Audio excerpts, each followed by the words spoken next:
My name is Emily Parker. I'm 34 years old, and for the past decade I've been living in Chicago, working as a business consultant. On paper, my life looks successful: nice apartment, good income, busy schedule. But the truth is, I've been estranged from my family for years.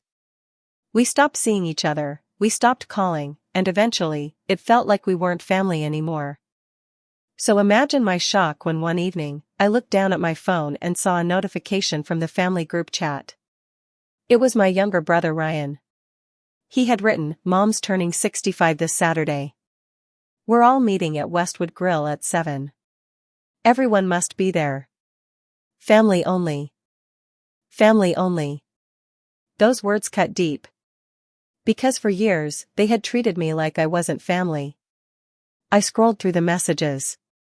My sister-in-law Amanda had added, "Hope we can all contribute to make it special this year." Then my older brother David chimed in, "Yes, everyone should step up. Some of us have done enough already." Even my father wrote something, "Emily, it would mean a lot if you showed up. Your mother misses you." On the surface, those messages sounded normal.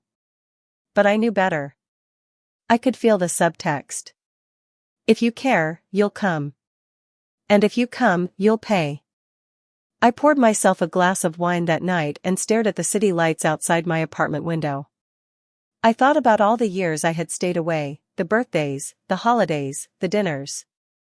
I thought about the last Thanksgiving I had attended, when Ryan had looked me dead in the eye and said, "You think you're better than us, don't you? Living in your fancy apartment, chasing money, while we stay here doing the real work of family." That night I drove back to Chicago in tears, and I promised myself never to walk back into that kind of humiliation again. And I didn't. For years, I didn't. But this time, it was different. My mom was turning 65. My sweet mom, the one who used to braid my hair before school, the one who defended me when Dad was too harsh, the one who cheered for me when I stayed up late studying. Did she really want me there, or was my name just added out of formality? I didn't know. But deep inside, I wanted closure. So I typed a short reply into the group chat, "I'll be there." Almost instantly, Amanda sent a smiley face and wrote, "Wonderful. It'll be so nice to have everyone together." But her words didn't feel warm. They felt rehearsed. And I couldn't shake the unease crawling up my spine. Saturday evening came with light drizzle. I wore a simple navy blue dress, nothing too flashy, just respectful. I even put on the pearl necklace Mom had given me for my 21st birthday. As I drove to Westwood Grill, a high-end steakhouse much fancier than the places my family usually chose, my heart thudded in my chest. The hostess led me to a long table in the center of the restaurant. And there they were. My father at the head, serious as always. My mother, glowing in a lavender dress. Ryan and Amanda, whispering to each other. David scrolling on his phone with his teenage son beside him. The moment I appeared, silence swept over the table.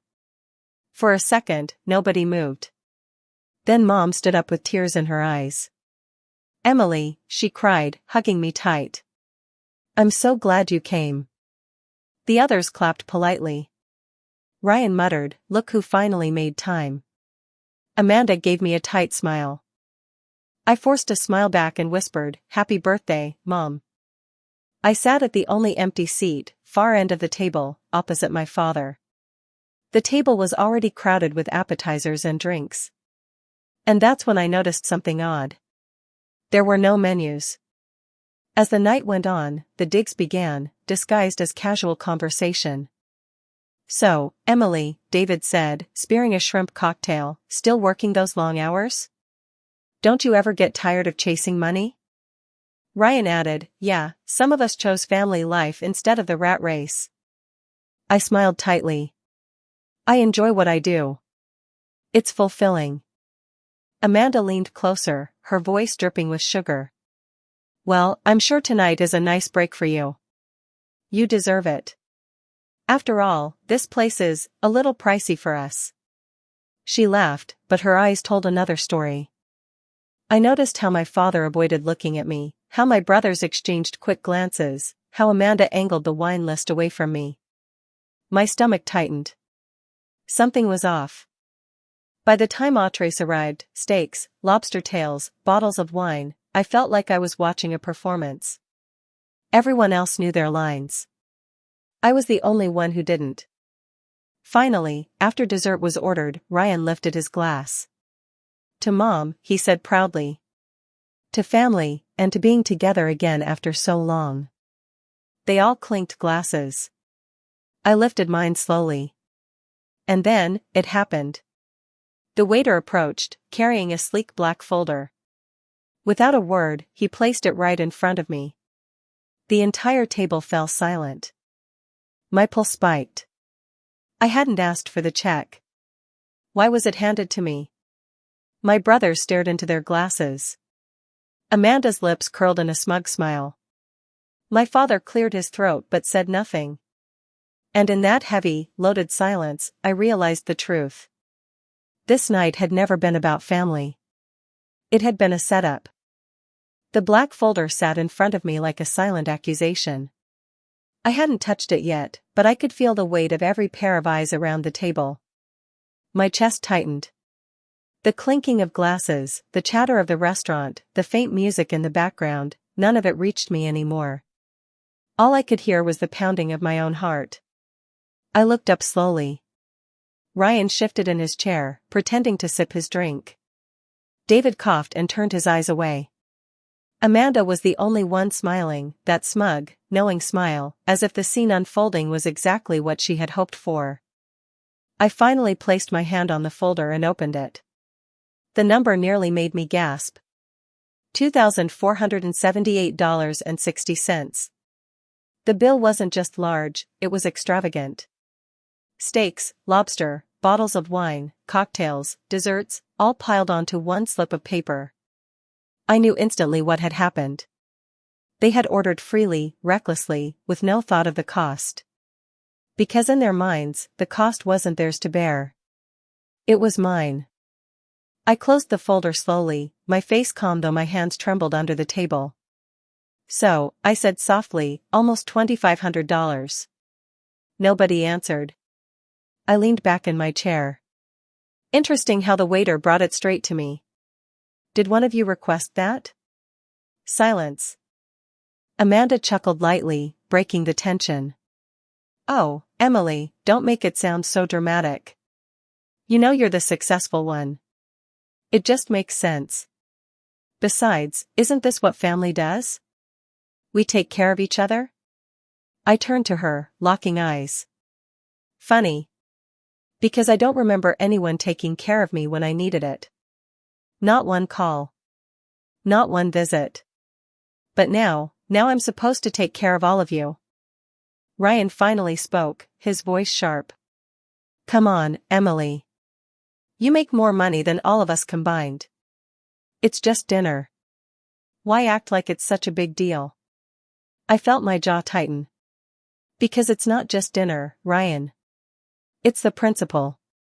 You invited me here, after years of silence, not for family, not for Mom, but for this. I tapped the folder with one finger. Mom's eyes widened, her voice trembling. Is that true? Ryan? David? Neither of them met her gaze. David cleared his throat. Look, Emily, you've been distant. You chose your own life, and that's fine. But you've also left us to struggle while you enjoy your big city lifestyle. One dinner, one bill, doesn't compare to everything we've carried all these years. I leaned forward, my voice steady but cold. Don't twist this into some noble sacrifice. You had no problem cutting me off, mocking me, treating me like I was nothing. And now, when it's convenient, you remember I exist. Why? Because my bank account can pay for your feast? The tension was suffocating. My father shifted uncomfortably, finally speaking for the first time. His tone was low, almost defensive. Emily, your brothers are right. You do well for yourself. Paying the bill, it would show you care. It would bring this family together. I stared at him, disbelief coursing through me.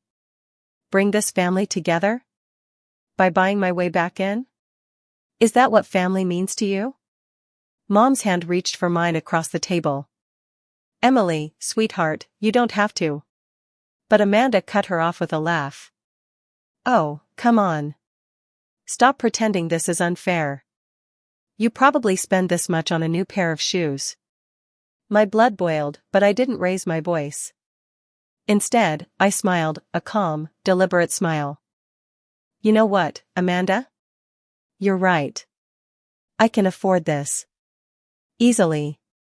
But here's the difference between me and the rest of you: I don't use money to manipulate. I don't invite people under the pretense of love just to stick them with the bill. Ryan's face turned red. Don't act like you're some saint. You've ignored us for years. Because you never accepted me for who I am. My voice cracked for the first time.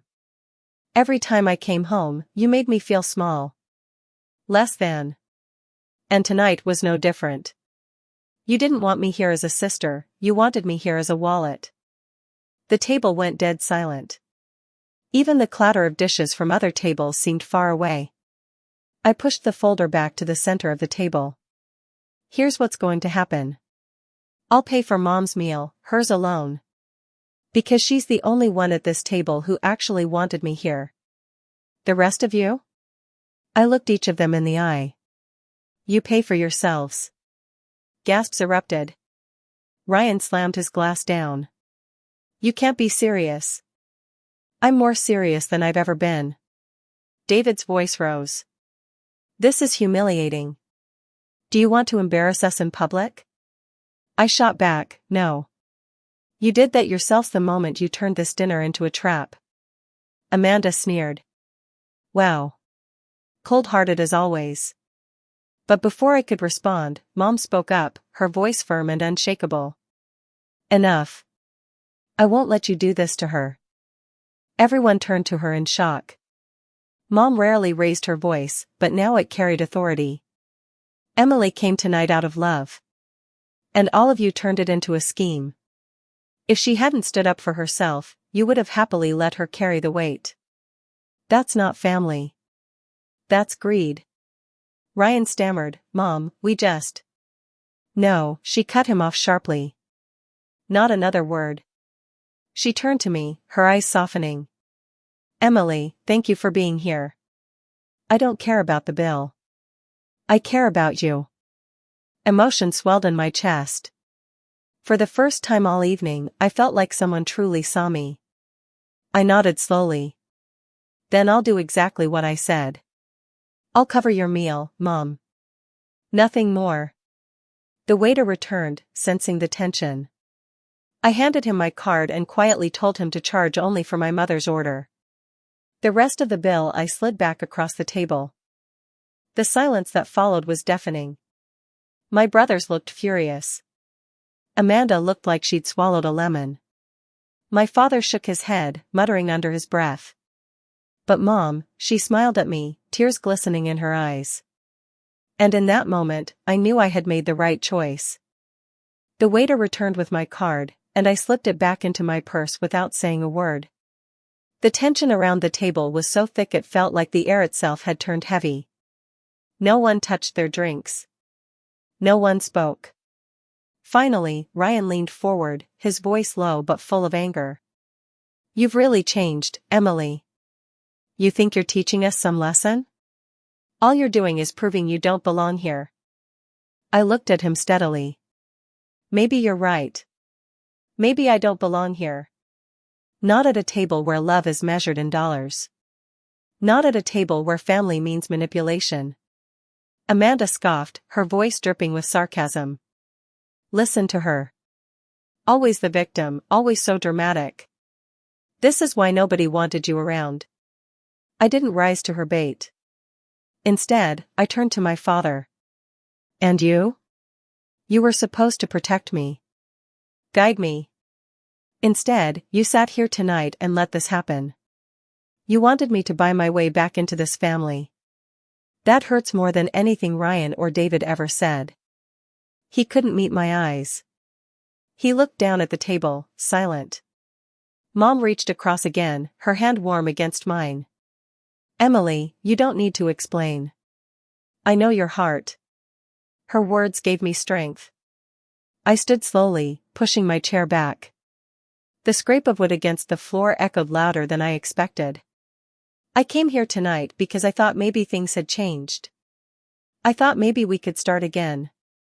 But I see now, the only person at this table who truly wanted me here was Mom. And she's the only person I'll keep in my life. Ryan shot up, pointing a finger at me. You can't just walk away like this. I straightened my shoulders. Watch me. I turned to Mom and smiled gently. Happy birthday, Mom. You deserve better than this chaos. And I promise you, from now on, I'll be in your life the way you always deserved. But I won't sacrifice myself just to be accepted by people who never wanted me as I am. Tears spilled down her cheeks. She stood and hugged me tightly, whispering, I'm proud of you. Don't let anyone make you small again. I kissed her cheek, then picked up my purse. As I walked away, I could hear Ryan's angry muttering, Amanda's sharp whispering, David's frustration, my father's sigh. But none of it mattered. For the first time in years, their voices didn't control me. I stepped out of Westwood Grill into the cool night air. The drizzle had stopped, and the city lights reflected against the wet pavement. I stood there for a moment, breathing deeply, letting the tension leave my body. And that's when it hit me, I hadn't lost a family tonight. I had freed myself from people who never truly valued me. What I gained was something far more powerful, clarity, self-respect, and the bond with the one person who still mattered, my mother. Later that night, my phone buzzed with messages. Ryan's angry texts. Amanda's insults. David's attempts to guilt me. Even my father's disappointment typed into a few cold sentences. I didn't reply to any of them. I deleted the chat. But then, a single new message came through, from Mom. It read, Thank you for standing up for yourself. Thank you for being here tonight. I love you. Always. I smiled, tears stinging my eyes. For the first time in a long time, I didn't feel like an outsider. I didn't feel like the forgotten one. I felt whole. Not because of their approval, but because I finally gave myself permission to stop begging for it. I looked at the night sky through my window as I drifted off to sleep, one truth clear in my mind. Sometimes, family isn't about blood. Sometimes, it's about who truly sees you, values you, and stands by you. And sometimes, choosing yourself is the most powerful choice of all.